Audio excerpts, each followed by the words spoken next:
He's very quick. He's got very, very heavy hands. I mean, if you look at his fight against Andrei Arlovski as an example, there were moments in that first round where Tom had caught Arlovski with a good shot and had backed him up against the fence, and Aspinall was throwing like 5 punches for every one that Arlovski threw back. Like, Arlovski fights at a regular heavyweight pace. He's actually quite quick for a heavyweight, but Tom made him look incredibly slow. And I think he's going to do the same thing to Volkov. So the trap for Tom would be getting caught in that kind of pick and poke and, play at range game. And keep a consistent pace all the way through, because that's where Volkov does good work. He's going to chop at the lead leg, which Tom did struggle with a little bit against Arlovski. And the other question as well is, what does Tom look like past 2 rounds? I mean, we saw him coming up through Cage Warriors, and he just runs through guys. Even to the point where he's disappointed when the fight's over. The one that stands out to me is Cage Warriors 101. Against Sofian Bukacu, he blocked a low kick. What was it? A minute 21 into the fight, and broke his leg. And obviously he was concerned for his opponent, but then there was this overwhelming feeling of disappointment, like, oh, another first rounder. He wants to be tested a bit. And you look through his record, and it wasn't until he got to Andrei Arlovski that he was really pushed into the second round. He has got a second round heel hook loss really early in his career, 2015, which is, of course, is a gap in his game. I'm sure that he's tightened. His only other loss, which was a second round one as well, which was an illegal elbow. So that was Tom, not quite throwing the elbow at the right direction. It's a silly rule. John Jones' one loss on his record is the same kind of situation. But all of Tom's fights are first round finishes, like a minute 24.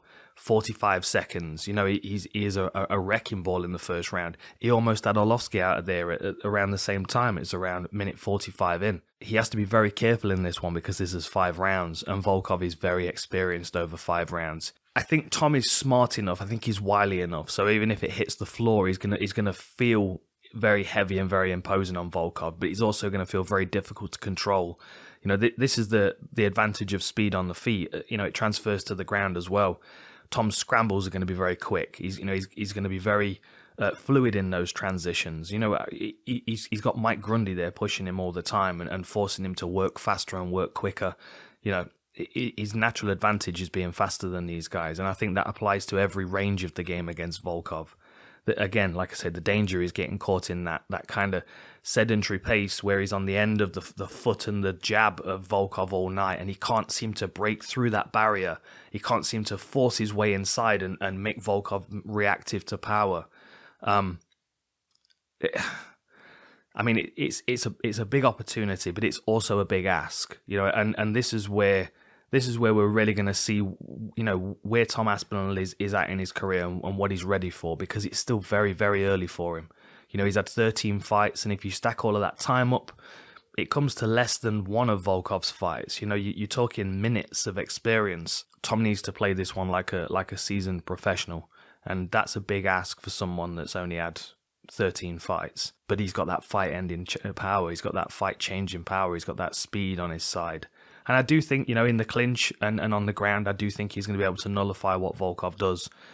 So that might be a safer route, put him up against the fence where he's cramped, sit in half guard and tie one of his legs up and just keep, beating him down with elbows and hammer fists. That I could see him definitely getting a stoppage, cutting Volkov and doing some damage there. But I also think he can change that pace on the feet and get that big overhand to land. One thing I also did really like was his finish against Spivak, where he was in a clinch and he went knee to elbow. Again, 2 inches in height is not that much of a difference.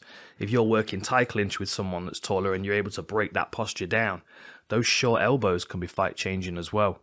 So, it works well for Tom if he's closer in on this fight, and it works well if he's picking his angles and rushing his opponent and trying to stifle him with speed. It's a great fight. It's a big ask, and I will be looking forward to seeing Tom put his best performance on. But there is no joke in Alexander Volkov. This is going to be a real interesting test for him, a real tough one.